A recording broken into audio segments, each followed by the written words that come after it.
Assalamualaikum warahmatullahi wabarakatuh. Perkenalkan, nama saya Anissa Zati Rizky, mahasiswa PPG Prajabatan Gelombang 2, tahun 2022, Universitas Muhammadiyah Palembang. Pada video ini, saya akan membahas mengenai perjalanan pendidikan nasional untuk tugas topik 1 demonstrasi kontekstual mata kuliah Filosofi Pendidikan Indonesia. Ki Hajar Dewantara menjadi kiblat para guru sebagai sosok yang diteladani. Ki Hajar mengatakan bahwa pendidikan sebagai tuntunan, yaitu tuntunan dalam hidup tumbuhnya murid. Pendidikan di Indonesia telah ada sejak sebelum kemerdekaan, namun pendidikan pada saat itu didasarkan pada golongan penduduk menurut kelas sosial atau keturunan serta golongan kebangsaan yang berlaku.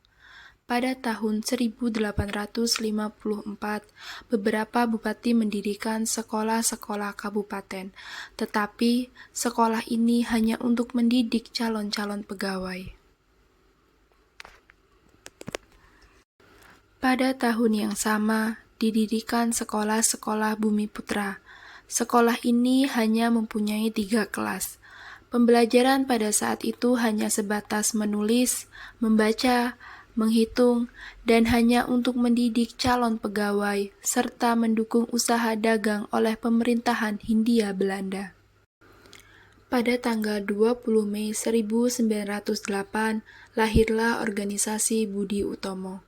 Organisasi ini bergerak dalam bidang pendidikan yang kemudian menjadi pelopor bagi kesadaran masyarakat Jawa dan merintis jalan bagi perkembangan yang harmonis bagi negeri dan bangsa Hindia Belanda.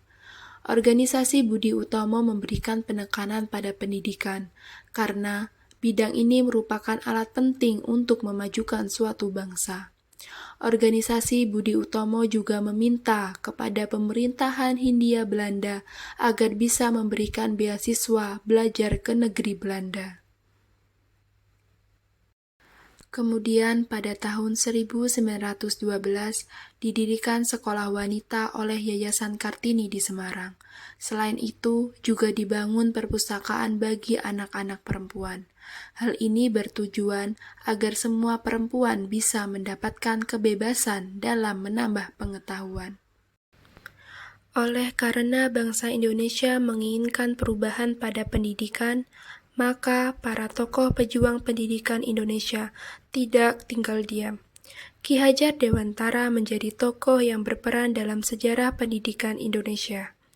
Ki Hajar Dewantara melakukan gerakan transformasi untuk perkembangan pendidikan Indonesia. Pada 3 Juli 1922, Ki Hajar Dewantara mendirikan organisasi Taman Siswa. Taman Siswa menjadi gerbang emas kemerdekaan dan kebebasan. Terdapat banyak sekali pemikiran-pemikiran Ki Hajar Dewantara untuk kemajuan pendidikan di Indonesia. Prinsip Tutwuri Handayani yang menjadi semboyan resmi dari implementasi sistem pendidikan nasional.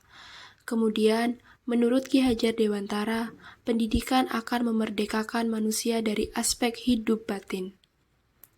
Pemikiran Ki Hajar Dewantara diadaptasi dan diimplementasi pada kurikulum merdeka.